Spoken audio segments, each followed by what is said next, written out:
గారు అదిగా శ్రీనివాసరావు గారు మీరు అది కాదండి ఒక జర్నలిస్టు యువర్ జర్నలిస్టు ఒక ఉందా గలప దీంట్లో ఉన్నారు. మీరు కూడా టైమ్స్ ఆఫ్ ఇండియా ఎక్కడ వచ్చిందండి? అయినో ఎవ్రీ డే నేను టైమ్స్ ఆఫ్ ఇండియా చూస్తానండి. కాదండి మీరు ఒక రైతు కుటుంబంలోంచి వస్తే ఇట్లా మాట్లాడరు. ఇది ఎక్కువ జరుగుతుందని వాడు ఇష్టపడి ఇక్కడ ఇల్లు కట్టుకుంది. అది కాదండి ఇప్పుడు అట్టగాదు శ్రీనివాసరావు శ్రీనివాసరావు ఒక్క విషయం చెబుతున్నా. అట్టగాదండి మీ యజమానురాలు భారతీ రెడ్డి గారు కూడా మా అమరావతి మహిళ తాడేపల్లి ఇల్లు కట్టుకున్నారు అంటే మీరు మీ మేనేజ్మెంట్ కూడా మీకు తిట్టినట్టు.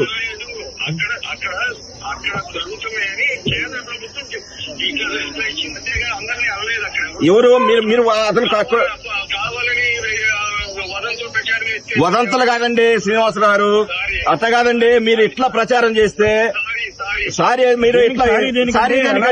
మీరు అమరావతి మహిళల మీద చేశారు. ఇదే రైతులు అండి, రైతు మహిళల్ని మీ ఇంట్లో ఆడాలంటే మీరు ఎంత బాధపడతారు? మీరు ఒక ఎంప్లాయీ సాక్షి ఇచ్చాం.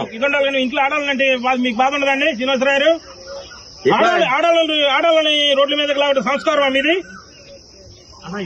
శ్రీనివాసరావు గారు? మీరు ఎన్ని సంవత్సరాలు జర్నలిజంలో ఉండారు, ఆడాలని రోడ్ల మీద లాగాల్సి మీ సంస్కారం అది? మీ సంస్కారం చెప్పండి. అది ఇది పద్ధతి కాలేదు శ్రీనివాస్ గారు. అదిగా శ్రీనివాసరావు గారు మీరు అది కాదండి ఒక జర్నలిస్టు యువర్ జర్నలిస్టు ఒక ఉందా గలప దీంట్లో ఉన్నారు. మీరు కూడా టైమ్స్ ఆఫ్ ఇండియా ఎక్కడ వచ్చిందండి? అయినో ఎవ్రీ డే నేను టైమ్స్ ఆఫ్ ఇండియా చూస్తానండి. కాదండి మీరు ఒక రైతు కుటుంబంలోంచి వస్తే ఇట్లా మాట్లాడరు. ఇది ఎక్కువ జరుగుతుందని వాడు ఇష్టపడి ఇక్కడ ఇల్లు కట్టుకుంది. అది కాదండి ఇప్పుడు అట్టగాదు శ్రీనివాసరావు ఒక్క విషయం చెబుతున్నా.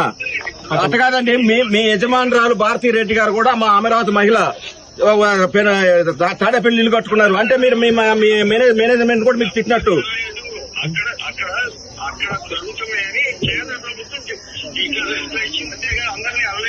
ఎవరు మీరు అతను వదంతులు కాదండి శ్రీనివాసరావు గారు, అట్లా కాదండి. మీరు ఇట్లా ప్రచారం చేస్తే మీరు అమరావతి మహిళల మీద చేశారు. ఇదే రైతులు అండి, రైతు మహిళల్ని మీ ఇంట్లో ఆడాలంటే మీరు ఎంత బాధపడతారు? మీరు ఒక ఎంప్లాయీ సాక్షి ఇచ్చాం. ఇంట్లో ఆడాలంటే మీకు బాధ ఉండదండి శ్రీనివాసరావు గారు? ఆడాలని రోడ్ల మీదకి లాగడం సంస్కారం మీది శ్రీనివాసరావు గారు? మీరు ఎన్ని సంవత్సరాలు జర్నలిజంలో ఉండారు, ఆడాలని రోడ్ల మీద లాగాల్సి మీ సంస్కారం అది? మీ సంస్కారం చెప్పండి. అది ఇది పద్ధతి కాలేదు శ్రీనివాస్ గారు. అదిగా శ్రీనివాస్